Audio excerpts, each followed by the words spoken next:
Hello mga anak, nandito na naman tayo sa panibago nating video. Kaya alina kayo. Tirik na nga ang araw dito, alas 10 na ng umaga. Pero dahil nakita ko sa Facebook na may nagla-live na may libre palang gulay silang pinamimigay, abay hindi ko na pinalampas mga anak. Nakapila na rin ako dito. Dali-dali na rin kaming nagpatakbo ng motor kasama ang aking anak para pumila dito. Kaya tamang vlog lang ako dito mga anak habang nakapila kasi ang init-init ng panahon. Kailangan kong aliwin ang aking sarili. Kaya kunwari pinupulot ko tong isang plastic ng mga repolyo, pero okay lang yan mga anak. Dahil ang kapalit naman nito ay talagang magkakaroon ka ng libreng repolyo. Diba? Hindi lang repolyo, meron din silang pechay. Pero hindi ko nga lang naabutan yung napakaraming pechay. Buti na lang nakakuha ko ng kahit isang pirasong pechay. Dahil sa hirap ng panahon ngayon, kaya maganda talaga na may mga ganitong oportunidad para sa mga mahihirap na nilalang kagaya ko mga anak. Kaya tuwang-tuwa ako sa mga negosyante kagaya nito na hindi nila pinipili yung mga taong bibigyan nila. Basta kung meron sila, ipamimigay nila. Diba?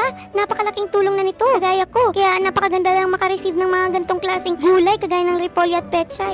May pechay din naman ako, eme. Kahit naman siguro ako, pag nabigyan ako ng napakadaming blessing sa buhay, ay papamahagi ko din kagaya nito. Diba? Kaya sinasabi ko sa inyong mag-subscribe na kayo sa lahat ng mga platforms ko. Mag-follow na kayo dito sa Black App, sa Blue App, sa Red App, sa Rainbow App para lagi tayong updated guys. O mga anak pala. Kaya diba? Ito talaga ang kailangan ko. Kaya todo effort tayo sa pag-upload ngayon ng mga videos natin. Para pag dumami tayo, mamimigay din tayo ng blessing. Pero ngayon, dahil wala pa tayo masyadong ganitong karaming blessing kagaya nila, ay magtsaga-tsaga muna tayo sa mga simpleng bagay, di ba? Magiging makontento tayo kagaya nito. Natutuwa na ako sa simpleng gulay na binibigay nila. Kami ng ayuda ng gulay.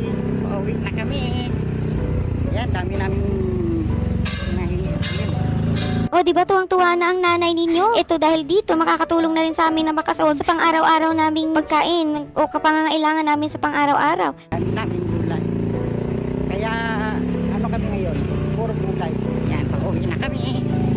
Para iba naman. Bukas daw may bayad na yun. Para pamalita.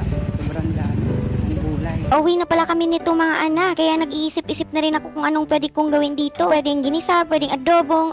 Basta ganun. Ikaw kayo na bahala. Kung anong diskarte ninyo para dito sa mga repolyo na to. Malaking tulong na rin to sa mga anak kong may mga diabetic. Oo, yung dalawang babae ko ay may diabetic. Kaya napakaganda nitong gulay na to dahil hindi na sila mahihirapan mag-isip kung anong pwede nilang lutuin. Kahit sabihin man natin na meron kaming gulayan dito na paninda, iba pa rin yung libre lang, 'di ba? Kaya makakatipid ka sa panggastos mo araw-araw dahil libre nga, 'di ba? Andito na nga kami sa subdivision namin mga anak. Kaya naisipan kong puntahan si Ate Marlene dahil siya talaga ang kapitbahay na nagsabi sa akin na meron daw mga ayuda doon. Kaya tinawag ko siya agad-agad. Magkatabi lang kasi ang bahay namin ni Ate Marlene. Kaya sino pa bang magtutulungan? Hindi kaming magkakapitbahay lang din. Si Merlin!